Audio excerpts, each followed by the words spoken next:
to my world. Drop. Welcome to our world. We live to love, to loathe, to laugh and like. Seasons change as time flies, alright. High on melodic frequencies, I survive. Kneeling on the cloud, I see my light, don't let me drop. Welcome to our world. A bowl of sobriety in hell, life at its finest. I'm so overly obsessed with the passion reminded. Like an accident in time will leave you stuck in confinement. I've been in and out of this game maze, Matrix, Monopoly. I done pin pass go. They been on me property, and Mr. Anderson and Neo never seem to have privacy. But fuck a blue and a red pill, rather rose than med kill. Still switch my schedule till I stay up ahead until I drop.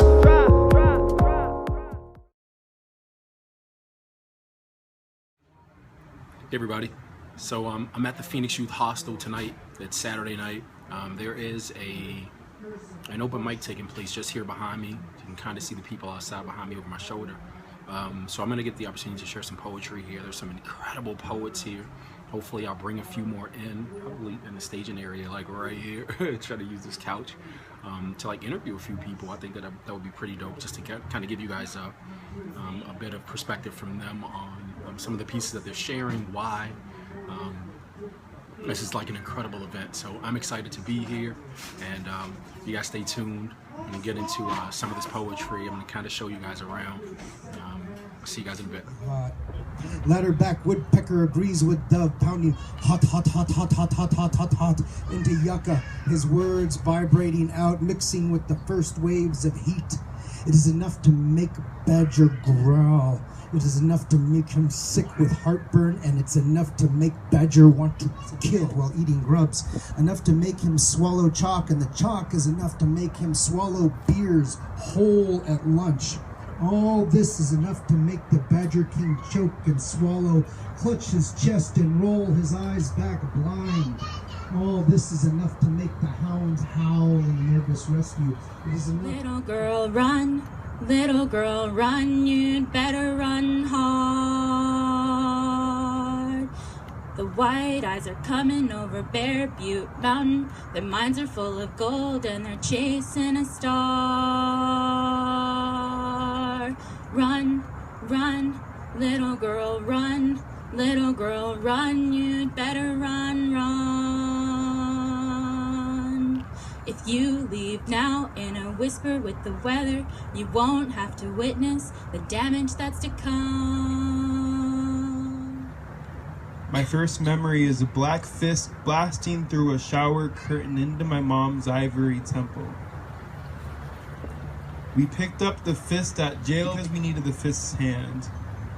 We drove away from the fist, away from the palm trees and heat, and into the outstretched arms of the Bay Area, home of the raised fist.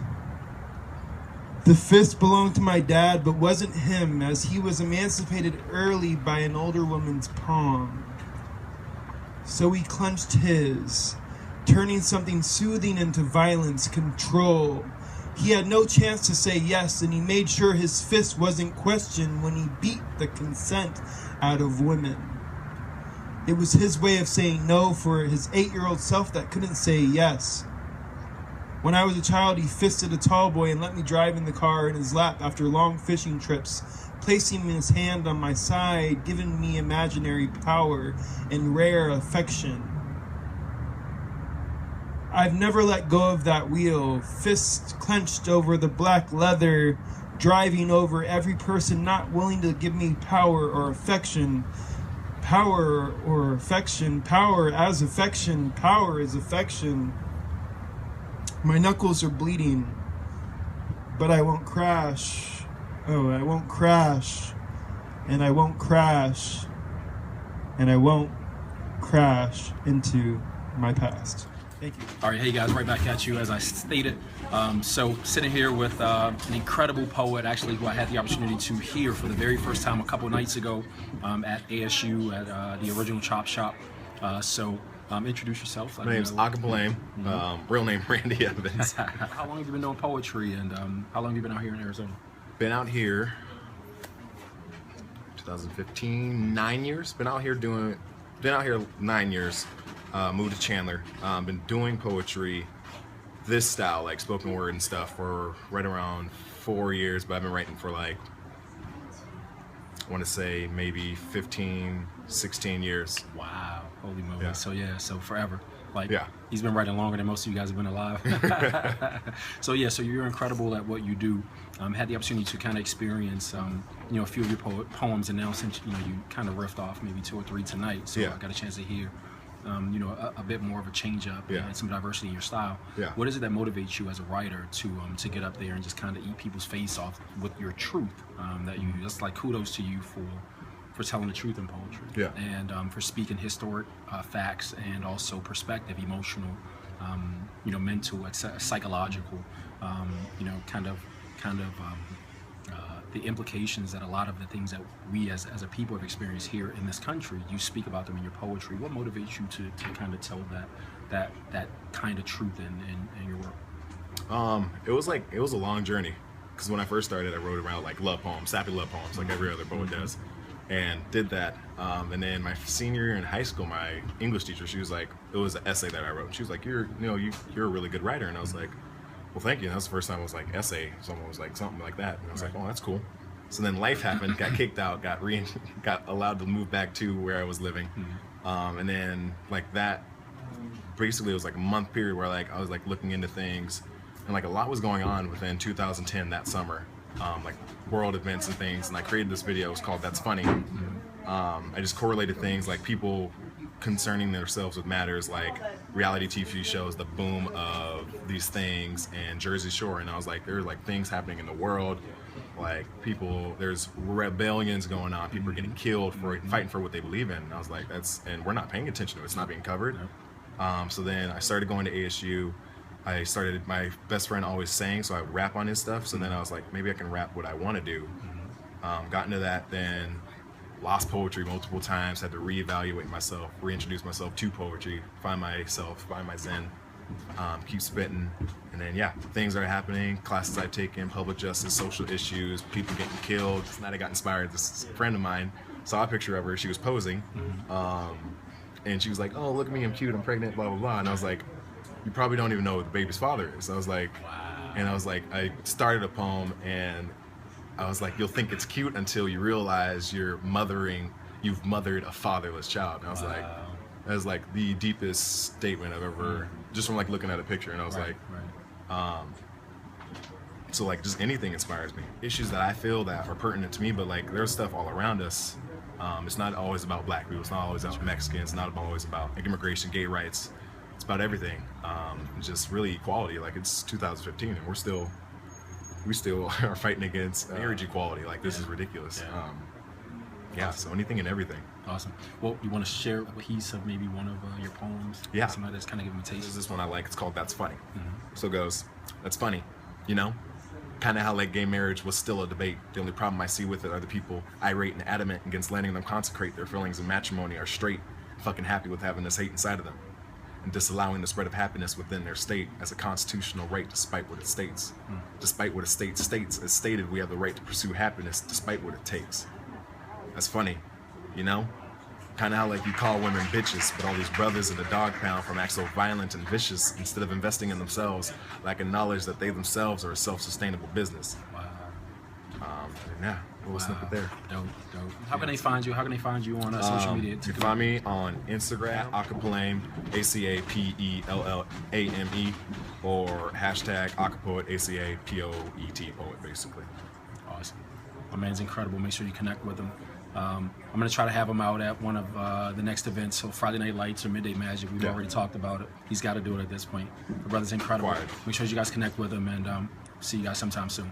Blessings. Thank you. Red man, red scare, communism, fear, Cold War, cold bodies frozen. Frozen in the snow. Wounded soldiers, wounded knee, dirty knees, dirty face, reservation, desperation, annihilation, genocide, under the rug, sweep it, sweeping movement, smallpox, potluck, Thanksgiving dinner, there was no turkey, there is no spoon. This is the truth of savages and brutes. Wow. Drums hum, ba-dum bum bum. Indicators white for going up, and red for going down. White for ascension, mounting, rising, climbing, eminence. Red for declension, decadence, decline, degeneracy, decay. Maybe you ask why I notice these simple, innocuous facts. Maybe it is because you stabbed my crazy horse, shot my sitting bull, and gave me a smallpox handkerchief to stave the flow of my blood. Before I do anything, I do not hate white people. I always have to say that. I've been accused of like hating white people. People are like, I think he hates white people. And I'm like, I don't. I love white people. I love all people. I hate white supremacy. That's what I hate. I hate the system of white supremacy. So, just kind of wanted to say that. Somebody's following me to my car. We can't afford it. No, we can't afford it. To keep turning blinded eyes on the victimized, we can't afford it. We can't afford it. No, we can't afford it. To keep playing alibi for our own demise, we can't afford it. We can't afford it. No, we can't afford it. To keep standing idle by while they take our lives, we can't afford it. There's a war going on outside that we can't escape from. It's killing season, and genocide's the reason for assassinating innocents with handguns. Be not fooled, our freedoms are expensive. Generations from slavery since removed. Military tactics exercised on citizens while this inhumanity's blacked out from the news. Sick of inequality and treatment undeserved, you see, killing us must be met with a fight. I am Mike Brown. I am Trayvon Martin and Rumain Brisbane. But I won't be dying begging for my life, you see. I strike back. Thank you. Typically I'll do poetry and I do like a song snippet at the beginning of the poem, and I kind of like probably 99% of the poems that I performed since June have been that way. And it's because somebody told me that I should not sing before my poetry, and I got so offended, as though like my offering musically is like offensive to music or something. I was like, what is that? Like, ultimately I settled into a space of thinking, who the fuck are you to tell me what to do with my gift? So, but I typically do a song snippet that I wrote. And this one, obviously, the Redemption song one I did not write, and clearly this one is a bit of a snippet from a Nina Simone song. So I freely share. Birds flying high, you know how I feel. Sun in the sky, you know how I feel. Breeze drifting on by, you know how I feel. It's a new day, it's a new dawn, a new life for me. Said it's a new dawn, it's a new day, new life for me. You should loathe mediocrity, curators of negativity. They ain't stopping me. Only intentions noble shall receive a just reward. With family structures toppling, precious hopes and tomorrows hobbling, we're living passionately on any other mission none can afford. Before the earth birthed greatness, what God gifted, well, best actors can't fake this. Kings and queens adorning garb, putting silk to shame. Life doesn't necessarily have to be makeshift. Trust and belief give us power to change this. Your life's a tree for the picking, though rotting are her fruits, yet unclaimed. Festering fruits, fermented seeds find soils who are wombs of fructiferous trees. Weary creators without cultivation who won't last much longer. I'll be damned if the remaining breath I breathe isn't used to supply a dying world in need. My back is graphite strong, though my purpose to inspire is stronger. All aboard. Action plan. Thank you. The indigenous people that they met, he called, Christopher Columbus called gente indios, people of God, indios, then gave birth to indios, people with, not with God, but with nothing after the colonization. And of course the Americans, having not much imagination except to repeat what Columbus had started, began to call native people not indios, with or of God, but indios. And Indian came from that, not from India, but from that limited imagination of the first white European people that came to the Americas. We were deported from Eden, pigeons of paradise caged in blacktop and steel, silence but still singing electricity to an audience of broken streetlights. We are the plumed cucarachas rising from the fissures of the dirt to fly like Quetzal, flexing feathers in the light to finally inherit the earth. We are the last of the brown buffalo, left for dead in the avenues of drains, rolling with thunder after and before the rain resurrected the land of frijoles and trash. We are the people of tortillas, sons of the sun, daughters of the water, born of the corn, sown in cracks in the concrete, harvested in asphalt summers, landlocked in oceans of barrios, dreaming of unchained bodies of water, envisioning fenceless space where every nopal gives the embrace of shade and offers its blood to save us from thirst. I am about to leave the Phoenix Youth Hostel finally. You can kind of see the hostel sign right here. I'm still down here. About to leave here, man. It was an incredible event.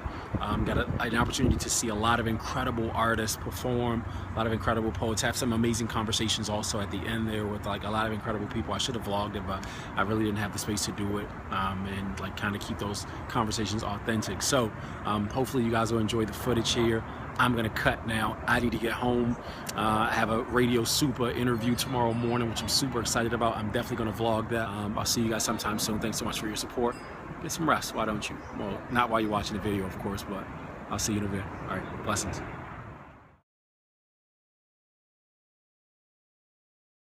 When you all types of next to me, it's destiny. Can't you see that we was meant to be? And lion society, cause the light is society. We high on life, take a hit of sobriety. Yeah.